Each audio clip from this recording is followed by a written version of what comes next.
I think, would you agree, let me phrase it this way, Ed, that that ceasefire will remain in effect only so long as Trump keeps his foot on Netanyahu's throat? I think that's 100% accurate. This moment is, for me, it's wild. I don't love having Trump as president, and somebody who's as corrupt as he is, and in bed with the Saudis and the Qataris for financial reasons.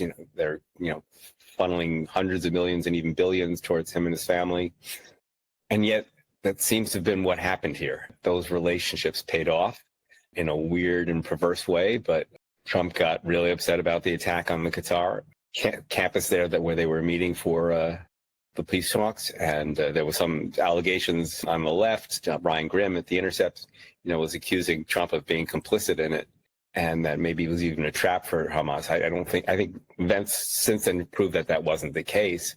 And I think Netanyahu stepped too far, and in terms of Trump's personal financial interests. Well, I mean, certainly this could have happened months ago. This could have happened years ago, sure, and it didn't. Do you agree with something I said yesterday, that the fact that Trump gets any credit at all now really reflects a massive failing on the part of the Democratic Party, because it did not, the leaders of the Democratic Party, specifically Harris Biden, when they had an opportunity to use the obvious power of the United States to leverage whatever it wants from Israel, they failed to do that. I think it's a little more complicated than that. Yes, indeed, they let us down in terms of what they allowed to happen, and by funding it and giving weapons to Israel and giving some cover in the United Nations. But they had limited influence on Bibi Netanyahu, and Trump has a lot more, and it's because of the personal connections and the corruption that exists there,